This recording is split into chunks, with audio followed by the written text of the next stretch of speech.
Votre nouvelle émission Focus. Focus, votre nouveau rendez-vous sur Radio Mayuri. Nous sommes avec Marianne Awaye dans notre rubrique Focus. Vous êtes docteur de l'Université de Guyane et présidente de Biostratège Guyane. Bonjour. Bonjour. Vous venez de proposer une immersion dans le monde de l'entrepreneuriat vert à quelques étudiants de l'Université de Guyane. Alors comment ont-ils réagi ? Eh bien, je pense que ça a dû générer quelques idées, ça a dû donner d'autres perspectives. Et effectivement, ça fait voir un autre pan, peut-être qu'ils ne voient pas en formation typiquement académique. Alors, vous avez créé le premier laboratoire privé en Guyane dédié à la valorisation des plantes locales il y a quelques années maintenant de cela. Cela fait 4 ans. Alors, justement, pourquoi avoir voulu créer ce laboratoire en Guyane ? Bien parce que, comme je l'ai dit, la Guyane regorge d'une richesse incroyable. On parle de 80% de la biodiversité française. Et puis aussi parce que la Guyane est une terre d'avenir, parce qu'elle a une relève, une jeunesse qui arrive, qui a besoin de trouver des nouvelles voies aussi pour créer des emplois, pour pouvoir créer des nouveaux métiers. Et pourquoi ne pas combiner en fait nos richesses naturelles à de nouvelles filières qui répondent en plus aux enjeux de l'industrie verte, aux enjeux environnementaux auxquels on est confronté aujourd'hui dans la transition écologique. Alors vous avez anticipé sur ma question. Alors Biostratège, depuis toutes ces années, est-ce que le laboratoire est rentable aujourd'hui ?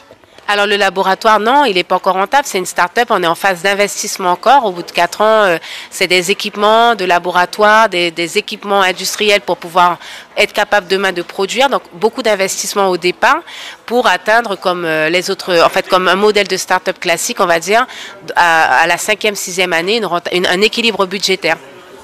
Est-ce que vous avez des partenariats avec d'autres laboratoires au niveau national et international ? Oui, on travaille avec des laboratoires de la cosmétique, des laboratoires de la nutrition, aussi des laboratoires de tests et d'analyse qui viennent appuyer nos dossiers techniques ou réglementaires. Et le fait que vous soyez en Guyane, en Amérique du Sud, est-ce un avantage ou un inconvénient ? Oh, pour moi, c'est toujours un avantage. Il faut en faire un avantage. L'herbe, elle est verte là où tu l'arroses. Hein. Donc, pour nous, c'est un avantage d'être amazonien, français, européen et d'avoir en fait cette ouverture vers tout ce qui est Amérique du Sud et en même temps tout ce qui est international. Donc, on est pour nous un hub géostratégique. De la même façon que le spatial, on a été choisi pour notre positionnement géographique. Je pense que la Guyane est au cœur du monde. Alors, quels sont les produits sur lesquels vous intervenez, avec lesquels vous travaillez ? On sait que vous avez fait le choix du 100% local. Oui, on a fait le choix de s'approvisionner 100% local au niveau des agriculteurs locaux, qu'on remercie chaleureusement d'ailleurs de leur collaboration avec nous dès le jour 1, de nous avoir suivis sur nos premiers produits qu'on a mis en place, qui sont la marque Guyane Immunité, Nutri-Amazonie, Diana Beauty que vous avez vu un peu en parapharmacie ou en produits cosmétiques. Et effectivement, ces produits-là nous ont permis de générer des flux d'approvisionnement avec nos agriculteurs locaux, de leur dire sur quelles plantes on aimerait travailler et quelles plantes ils pourraient dorénavant planter, ce qui d'ailleurs contribue à préserver la biodiversité parce qu'il y a des plantes qui étaient dans les jardins créoles mais qui n'étaient pas du tout remis en culture. Est-ce qu'il y a une quantité, parlez-nous du cahier des charges qui est donc mis en place avec ces agriculteurs ? Alors ça va être des paramètres qualité, ça va être... on essaie de ne pas faire trop lourd, mais surtout ce qu'on demande, c'est de la traçabilité, être sûr d'où ça vient, de quel champ, quand est-ce que ça a été récolté, pour être sûr que de la fraîcheur de la plante.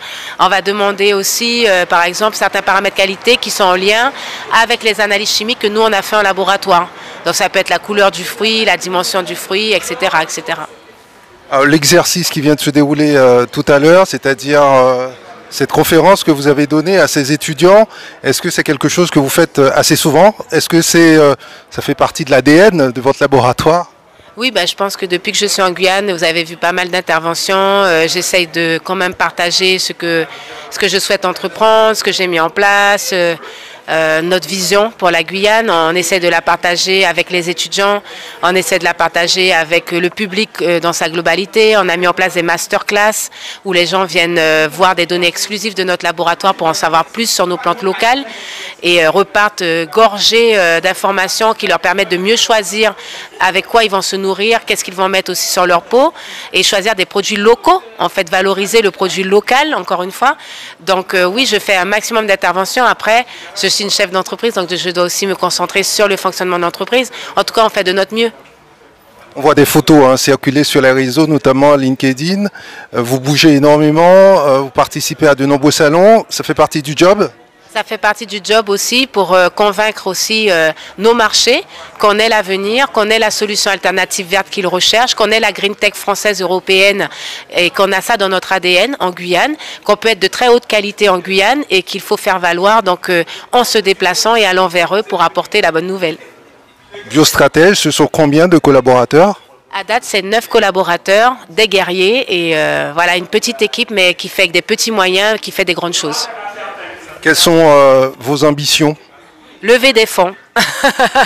On a besoin de lever des fonds, on a besoin d'investisseurs qui investissent dans notre société pour la propulser vers l'échelle industrielle. Donc on a passé l'échelle semi-industrielle. Maintenant, il faut aller à l'échelle industrielle puisqu'on a stimulé les marchés. Maintenant, il faut y répondre pour pouvoir faire un vrai success story, une rentabilité de l'entreprise pour la pérenniser. Le laboratoire est à quel stade aujourd'hui? Est-ce qu'on peut parler de maturité ou encore de lancement?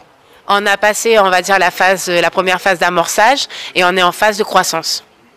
Alors vous êtes aussi la présidente du port des Gradécanes, présidente du conseil de surveillance. Notre équilibre commercial est très déséquilibré en Guyane, beaucoup d'importations, peu d'exportations. C'est quelque chose que vous vivez de l'intérieur. Quelles sont les solutions selon vous pour inverser cette tendance? En effet, il n'y a pas de 10 000 solutions, il faut produire plus en local. Il faut industrialiser de façon verte, parce que vous avez bien vu qu'on ne peut plus réfléchir à l'industrie comme avant. Il y a une autre façon de réfléchir à l'industrie et je crois que les Guyanais en ont cette innovation, cet ADN de penser l'industrie verte en nous.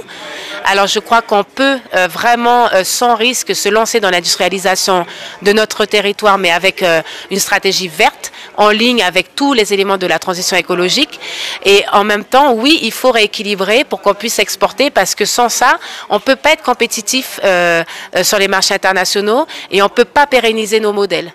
Il faut trouver, peut-être sortir des paradigmes qu'on a l'habitude d'avoir, trouver d'autres échanges économiques avec peut-être nos territoires voisins également, que ce soit le Brésil, le Suriname, le Guyana, et continuer à avoir nos spécificités pour montrer au monde qu'on a quelque chose à apporter qui est innovant et parfois même de l'innovation disruptive. Voilà. Est-ce que l'entrepreneuriat vert est compatible avec la croissance? Absolument. Vraiment, moi j'en suis convaincue. Je pense que Biostratège essaye d'en faire un modèle. Moi je suis convaincue que oui, on peut faire de la croissance économique et de l'industrie verte. Marianne Awayé, merci. Merci à vous Mayuri. Retrouvez votre nouvelle émission Focus.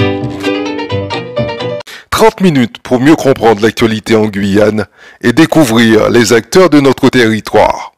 Focus, c'est du lundi au vendredi. Première diffusion à 8h30, puis rediffusée à 13h10 et 19h10. Focus, votre nouveau rendez-vous sur Radio Mayuri.